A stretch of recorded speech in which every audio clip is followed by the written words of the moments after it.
Sir, आज युवासेनेच्या वतीनं आपण सडेतोड वक्तृत्व स्पर्धा आयोजित केली, त्या अनुषंगाने काय सांगशील?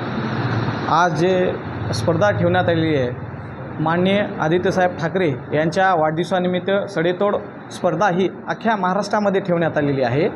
या स्पर्धा ठेवण्यामागचा जे कारण जे आहे, त्याचा जो हेतू आहे, तर युवकांना त्यांचं नेतृत्व सिद्ध करण्यासाठी, त्यांना स्टेज मिळवण्यासाठी, येणाऱ्या काळामध्ये नेतृत्व घडण्यासाठी ही स्पर्धा ठेवण्यात आलेली आहे.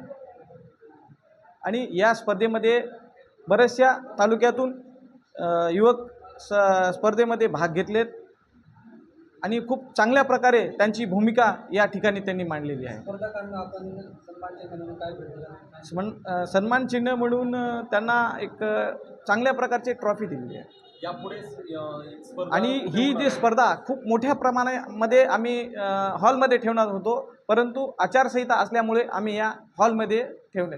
पुढील स्पर्धा कुठे? आता ही जी आहे ही जिल्हास्तरीय स्पर्धा झालेली आहे. यानंतर विभागीय होणार आहे 10 तारखेला, त्याचं स्थळ कळवण्यात येईल. आणि त्याच्यानंतर राज्यस्तरीय होणार आहे, ती शिवसेना भवनला 14 तारखेला होणार आहे.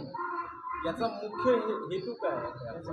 ह्याचा जो हेतू आहे, प्रत्येक जिल्ह्यामधून युवक हे त्याचं नेतृत्व सिद्ध करावं, या उद्देशाने हा स्पर्धा घेण्यात आलेली आहे. किती स्पर्धा आहे? आयोजन किती आहे? हे आयोजन 14 वर्ष झाले. या स्पर्धेमध्ये जे मुद्दे मांडले स्पर्धकांनी, त्याचा पक्षामध्ये काही उल्लेख होण्याचा काय कार्य होण्याची काही शक्यता आहे का? आहे. बऱ्याचशा स्पर्धकांनी खूप चांगल्या प्रकारे त्यांची भूमिका मांडलेली आहे. बऱ्याचशा त्या स्पर्धकाकडून आम्हालाही काही खूपसं शिकायला भेटलेलं आहे आणि खूप चांगल्या प्रकारे त्यांची भूमिका ठामपणे त्यांनी मांडलेली आहे. कसं असायला पाहिजे, राजकारण कसं असायला पाहिजे, समाजकारण कसं असायला पाहिजे, या दोन्ही वेगळ्या बाजू त्यांनी दाखवलेल्या आहेत. आणि काही युवकांनी दोन्ही बाजू एक आहेत ते सुद्धा त्यांनी सिद्ध करून दाखवलेलं आहे. उद्याच्या इलेक्शनच्या जे एजेंडामध्ये त्यांचे काही मुद्दे काही सहभागी होतील का? यांनी तर युवकांनी जर ठरवलं की आपण राजकारणामध्ये जाऊन जर गोरगरिबाची जर सेवा करून समाजकार्य जर घडवलं, तर नक्कीच या माध्यमातून महाराष्ट्राला यांच्यासारख्या युवकाच्या माध्यमातून नेतृत्व करायला मिळेल. आपण आरोग्यात आहात आणि नवतरुणांना आपलं काय आव्हान असेल या युवासेनेच्या माध्यमातून? युवा सेनेच्या माध्यमातून माझं एकच आव्हान आहे की आता येणाऱ्या विभागीय स्पर्धा आहेत, त्यामध्ये जास्तीत जास्त युवकांनी त्याच्यामध्ये सहभाग घ्यायला पाहिजे.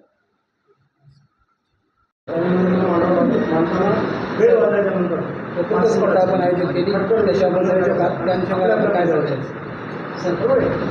युवा सेना प्रमुख सन्माननीय आदित्यसाहेब ठाकरे यांच्या वाढदिवसानिमित्त सडेतोड वक्तृत्व स्पर्धा ही अवघ्या पूर्ण महाराष्ट्रामध्ये आयोजित केलेली होती. त्याचाच भाग म्हणून युवा सेना नांदेड जिल्ह्यातर्फे आजची ही स्पर्धा नांदेड शहरामध्ये आयोजित केलेली होती. आणि या स्पर्धेमध्ये युवकांनी, युवतींनी व विद्यार्थ्यांनी मोठ्या प्रमाणामध्ये जो सहभाग नोंदवला, त्याबद्दल मी सर्व स्पर्धकाचे आभार मानतो. नमस्कार, मी किशोर वागदरीकर. आजचे शिवसेना उद्धव बाळासाहेब ठाकरे यांच्या वतीने वक्तृत्व स्पर्धेचं आयोजन करण्यात आलं होतं. सडेतोड वक्तृत्व स्पर्धा ही आयोजित केली होती. या स्पर्धेमध्ये जे आहे पहिले विजेते हे ठरलेले आहेत, तर आपण त्यांच्या प्रतिक्रिया जाणून घ्यावं की आज आणि आम्हाला ही पण माहिती भेटली की यापूर्वीही ते वेगवेगळ्या स्पर्धेमध्ये भाग घेतलेले आहेत. तर थेट त्यांच्याकडून आपण जाणून घेण्याचा प्रयत्न करू की आज या स्पर्धेमध्ये त्यांचा काय अनुभव राहिला आणि पुढची काय रणनीती राहणार आहे. नमस्कार सर, मी नितीन कसबे. सडेतोड वक्तृत्व स्पर्धेमध्ये भाग घेत असताना महाराष्ट्रामध्ये गेल्या अनेक वर्षापासून 500 स्पर्धेचे पारितोषिक होतं आलं महाविद्यालयीन लेवलमध्ये. आणि आता पण खऱ्या अर्थाने खूप आनंद वाटतो आहे. सडेतोड वक्तृत्व स्पर्धेमध्ये प्रथम क्रमांकाला आम्ही विभागीय राज्याला जाऊ आणि चांगल्या प्रकारे आपल्या नांदेड जिल्ह्याचं नाव कसं रोशन करता येतील या अनुषंगानं विचार करू. आजच्या स्पर्धेमध्ये मला प्रथम क्रमांकाचं पारितोषिक मिळालं आहे, त्याबद्दल खूप आनंद वाटतो आहे. धन्यवाद. नक्कीच एक नांदेडकर म्हणून आम्हालाही खूप छान वाटतं की अशा पद्धतीने त्यांनी वेगवेगळ्या स्पर्धेमध्ये त्यांनी आपलं योगदान दिलेलं आहे आणि पारितोषिक मिळवत आहेत. त्यासोबतच आपल्यासोबत आपली एक ताई आहे, त्यांना हे द्वितीय पारितोषिक भेटलं. त्यांच्या काय प्रतिक्रिया आहेत आपण थोडंसं जाणून घेऊ. काय वाटतं दीदी, आज तुम्हाला दुसरं पारितोषिक भेटलं आणि खूप म्हणजे मोठ्या झाशीच्या राणीच्या आवाजासारखं तुम्ही बोलला, तर काय नेमकी खरं काय तर प्रतिक्रिया? झाशीची राणीचा आवाज म्हणजे प्रतिक्रिया फारच मोठी झाली तुमची तशी, पण खरंच मला खूप आनंद झाला आणि स्पर्धा या खूप छान प्रकारे आयोजित केली होती. खरं तर हे स्पर्धेचं 14वं वर्ष आहे हे मला कळालं आणि मी 18 वर्षाची आहे. पहिलंच वर्ष आहे मी पार्टिसिपेट केलेलं आणि पहिल्याच वर्षी मी जिल्हास्तरीय द्वितीय क्रमांक मिळवला. म्हणजे मला खूप आनंद झाला की आपण पहिल्याच वर्षी विभागीयला पोहोचलो म्हणून.